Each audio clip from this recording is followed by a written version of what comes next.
Hello students, welcome back to Maheshwari Pathshala. अब हम पढ़ेंगे बैंक रिकॉन्सिलिएशन स्टेटमेंट में reason of difference between as per cash book और bank passbook. बेटा क्या कारण होते हैं कि किस कारण से हमारे कैश बुक में और पासबुक में डिफरेंसेस आते हैं। तो हमने उनको अलग अलग किया है। क्या लिखा? Difference due to timing in recording. Second है मेरे पास transaction recording but not by the account holder, यानी जो ट्रांजैक्शन है वो रिकॉर्ड हुई है लेकिन किसने रिकॉर्ड नहीं की है? अकाउंट होल्डर के पास रिकॉर्ड नहीं हुई है। और लास्ट वन क्या है? कुछ एरर्स हो, कुछ गलतियां हो, भूल हो जाती है। ठीक है, जस्ट सपोज। अब सबसे पहले हम इसको लेंगे difference due to timing in recording. तो हमारे पास है cheque issued but not presented for payment. देखें, ए पॉइंट बना रहा हूं मैं इसमें, cheque issued but not presented for payment.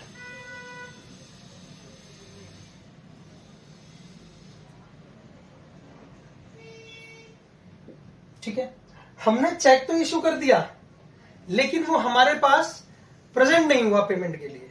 ठीक है बेटा, अब जस्ट सपोज करिए, मैं ध्यान रखना है कि हम जो बैंक रिकॉन्सिलिएशन बना रहे हैं वो कब बना रहे हैं? 31 मार्च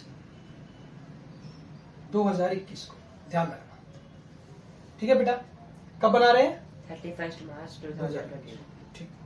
अब हुआ क्या कि हमने चेक दे दिया, cheque issued but not presented for payment. Cheque क्या होता है? हमने किसी से माल खरीदा और हमने उसको चेक दे दिया। जस्ट सपोज करिए मैंने उसको अपने व्यक्ति को 15,000 रुपए का चेक इशू किया। कौन सी तारीख को? मैंने किया 30 मार्च 2021 को। बात समझ रहे हैं? 15,000 का चेक। बेटा बहुत ध्यान से बारीक से समझने की चीजें हैं। मैंने क्या किया? 15,000 रुपए का चेक उसे इशू किया 30 मार्च 2021 को 15,000 का। और 31 मार्च 2021 को हम क्या बना रहे हैं? बैंक रिकॉन्सिलिएशन स्टेटमेंट तैयार कर रहे हैं। क्या मैंने कैश बुक में क्या चीजें हुई होंगी? कैश बुक मैंने क्या कर ली होगी? कैश बुक मैंने क्या कर ली होगी? कम कर दी होगी। कितने से? 15,000। समझ आती है? क्या वो चेक बैंक में चला गया? नहीं, जब तो लिखा है check issued but not presented for payment. Payment. Correct है। चले जी, अब हम सेकंड पॉइंट की तरफ बढ़ेंगे। हम लिखेंगे cheque deposited into bank but not yet cleared. Cheque हमने क्या किए? डिपॉजिट करा दिए। Cheque deposited in bank. हाँ, deposited but not yet clear. अभी तक वो क्लियर नहीं हुए। मान लीजिए मुझे बहुत लोगों से, एंटरप्राइज में, बिजनेस में बहुत लोगों से चेक आते हैं। मैंने क्या किया? 95,000 के जो चेक टोटल मुझे मिले इस महीने, और मैंने कब डिपॉजिट कराया है? उसको कराया है जस्ट सपोज करिए 30 मार्च को ही कर लो। क्या वो क्लियर हो गए होंगे?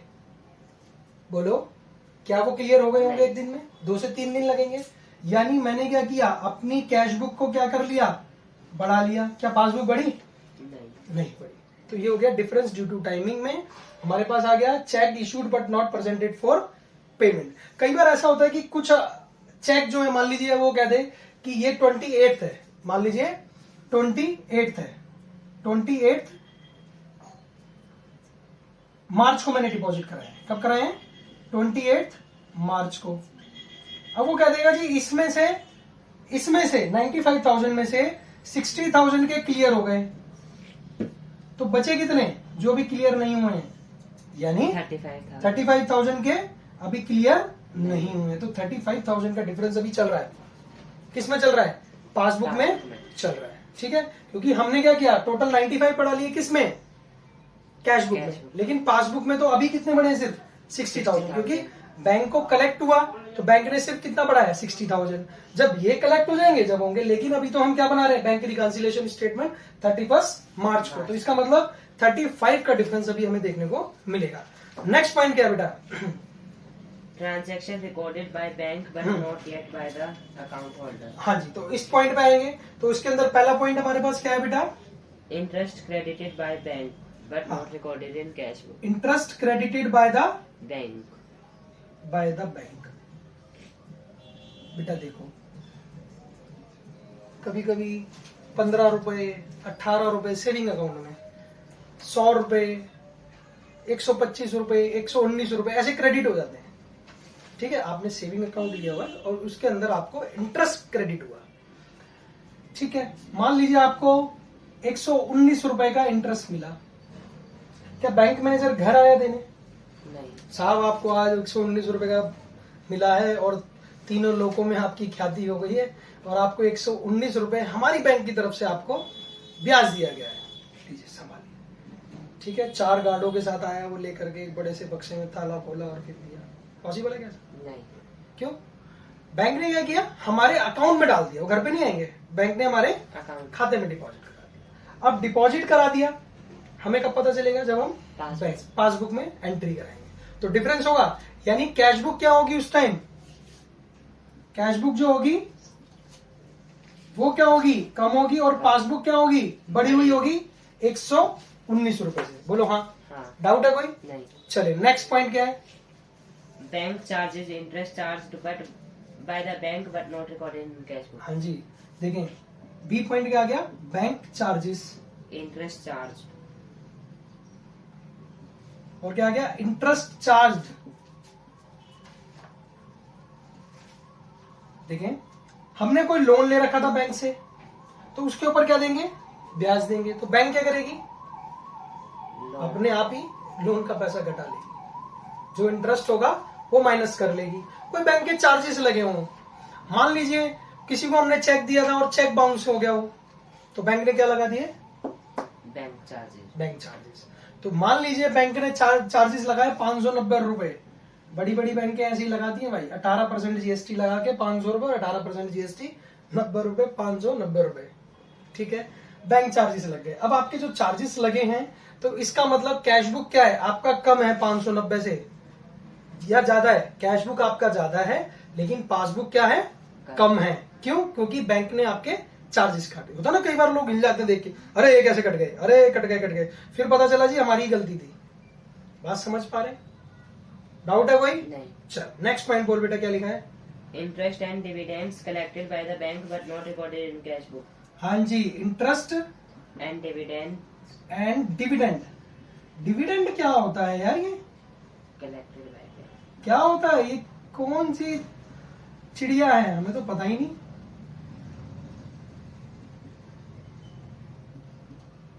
Interest collected by bank, bank ने कोई क्या हुआ? इंटरेस्ट कलेक्ट किया या डिविडेंड कलेक्ट किया। डिविडेंड क्या? हमने कोई इन्वेस्टमेंट ले रखी थी, वो क्या होता है? हमारे अकाउंट से लिंक होते हैं, ठीक है। अभी मैंने कोई रेलवे का शेयर लिया हुआ था, उस पर कुछ 323 रुपए कुछ डिविडेंड आया, ठीक है।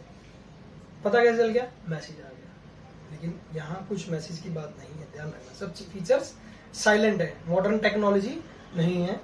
क्या हुआ? मुझे 320 रुपए, 21 रुपए, 23 रुपए जो भी है, जो डिविडेंड मिला है, ठीक है। तो मेरा पासबुक क्या हो गया?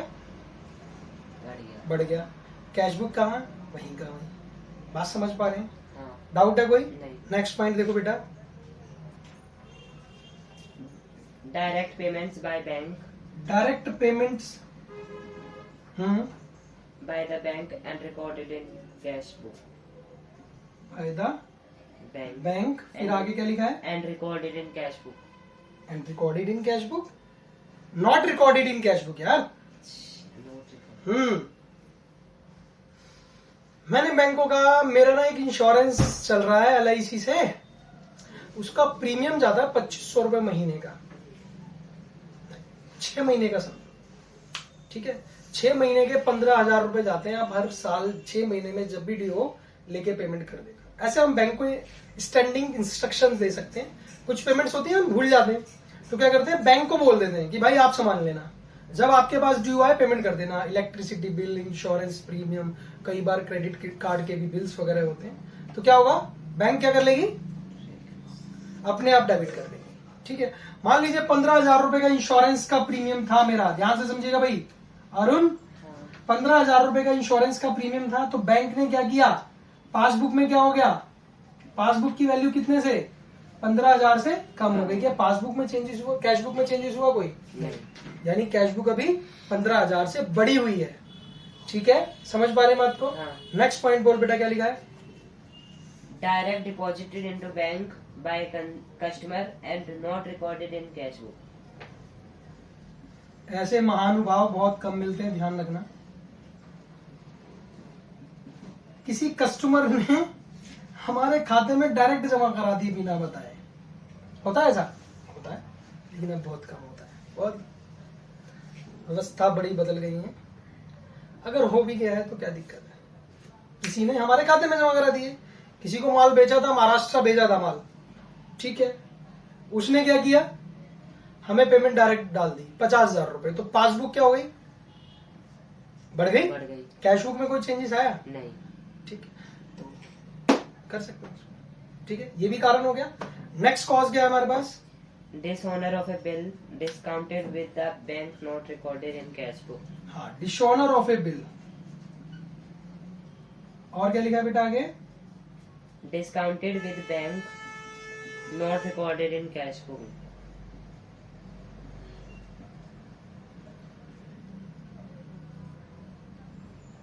एक बार थ्योरी पढ़ो, क्या लिखा है बेटा उसमें दोबारा से? If the bank doesn't collect payment against bill of exchange or promissory notes discounted by it, it will debit the amount account holders along with charges that is may have incurred. The account holder may record the amount debited when bank statement or passbook is received. बात समझ आ रही है? मुझे किसी ने check दिया था, किसी ने बिल दिया 50,000 रुपए का, ठीक है, ध्यान रखना, ध्यान से समझना, इंपॉर्टेंट है। 50,000 रुपीज का किसी से बिल मिला, कब? आज मिल गया 1 मार्च को, ठीक है, 2021 को। 1 मार्च ना करके बेटा इसे काम कर दू, कर ले 1 फैब कर दे, ठीक है।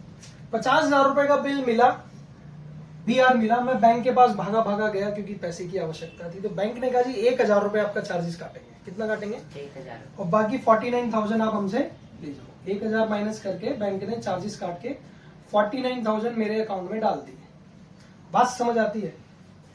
लेकिन 2 महीने का जब सपोज करिए वो था, उस समय पर बैंक को पेमेंट नहीं मिली, कोई भी डेट बैंक को क्या हुआ, पेमेंट नहीं मिली। यानी जिस व्यक्ति से, कहने का मतलब बीआर का मीनिंग क्या होता है, मुझे किसी थर्ड पार्टी से मिला और मैंने बैंक को दे दिया, ठीक है, मैं बीच में था। बैंक किससे लेगी? मेरे से लेगी। अगर उस व्यक्ति से पेमेंट नहीं मिला तो बैंक लायबल है मेरे से पेमेंट लेने के लिए, ठीक है। तो बैंक ने क्या करा, अब मेरे पास तो 49,000 आ गए, 1,000 तो उसने अपने काट लिए। बैंक कभी लॉस में नहीं जाना चाहते, कस्टमर के डेबिट करते रहते हैं अपने आप ही बिना बताए। तो उन्होंने क्या किया, 50,000 तो ये लिए और कहा जी साहब आपके 1,500 रुपए और कटेंगे। ये चार्जेस लग गए क्योंकि जो बिल था वो डिसऑनर हो गया। बात समझ पा रहे हैं? बिल क्या हुआ? डिसऑनर हुआ। तो बैंक ने क्या किया, ये भी ले लिया और ये भी ले लिया। तो 51,500 रुपए से मेरा अकाउंट क्या कर दिया, डेबिट कर दिया। डाउट है कोई? नहीं समझ में आई बात? आ गई। नेक्स्ट पॉइंट क्या है बेटा? Bills collected by the bank on behalf of the customer. हाँ जी, bills collected by the bank on the behalf of the on the behalf of customers. पढ़ो जरा। If goods are sold, its document may be sent through the bank. If bank collects the amount, it will credit the account holder account. The account holder will record the entry when bank statement or bank passbook is received. देखो मैं पढ़ रहा हूँ। If goods are sold, its documents may be sent through the bank. Through the bank. If the bank collects the amount, bank क्या करता है, amount collect कर लेता है, ठीक है। It will credited account holders account, ठीक है। मैंने क्या किया, ध्यान से सुनना। If goods are sold, its documents may be sent through the bank. जो डॉक्यूमेंट्स है बैंक के थ्रू कहा कि आप कलेक्ट कर लेना। और बैंक ने क्या करा, उस जिसको हमने सेल किया था उससे पेमेंट ले ली, ठीक है, उससे पेमेंट ले ली। तो बैंक ने क्या किया, हमारे अकाउंट में क्या कर दिया, क्रेडिट कर दिया। पता चला? नहीं। कब पता चलेगा? जब पासबुक में। देखिए अब लास्ट पॉइंट अब हम पढ़ेंगे, हमारे पास है एरर्स। क्या है बेटा? एरर्स। एरर्स मीन्स गलतियां, भूल हो जाना किसी तरीके की। जैसे कि जस्ट सपोज करिए कि हमने किसी से हमें 1,000 रुपए का चेक मिला, करेक्ट, और मैंने उसको कैश बुक में कितने का लिखना था 1000, लेकिन मैंने उसे लिख दिया 10,000 रुपीज का। लेकिन बैंक कितना लिखेगी जब वो बैंक में क्रेडिट होगा 1000 का। समझ पा रहे बात को? तो यानी कि जो मेरी जो कैश बुक है वो 9,000 रुपए से ज्यादा है। बोलो हाँ।